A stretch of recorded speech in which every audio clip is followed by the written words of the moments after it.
said there's no starvation in Gaza. Do you agree with that assessment? I don't know. I mean, based on television, I would say not particularly, because those children look very hungry. But we're giving a lot of money and a lot of food, and other nations are now stepping up. I know that this nation is right. It's here. a humanitarian crisis. Right. It's an absolute catastrophe.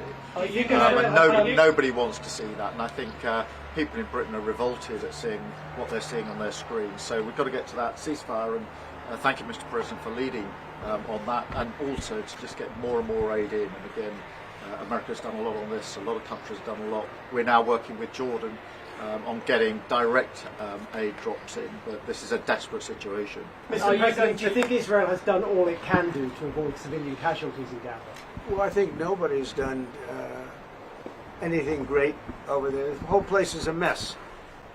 It'll get straightened out, but it's a mess. They have to get food and safety right now.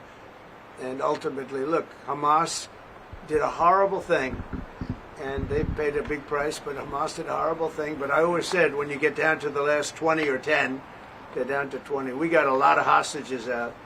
And you helped us, by the way. Yeah. But we got a lot of hostages out over the last 6 months that I've been in. I've been in office for 6 months now. And these hostages have been, many of them have come to the Oval Office and they've thanked me so profusely. I said, you don't have to thank me. I did what I have to do.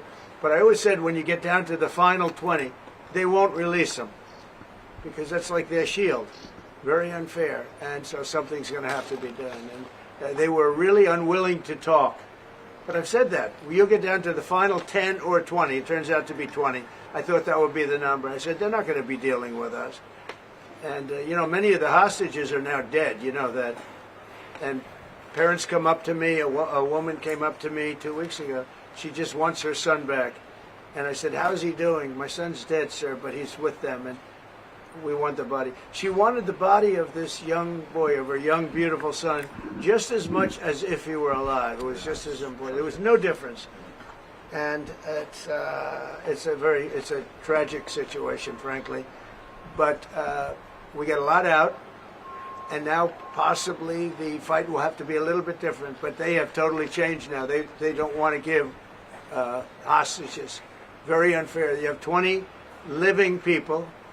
In this case, living. You have many dead people too that they want to get a long time as well. Yeah, they have 20 living people, and I told Israel, I told Bibi that you're gonna have to now maybe do it a different way.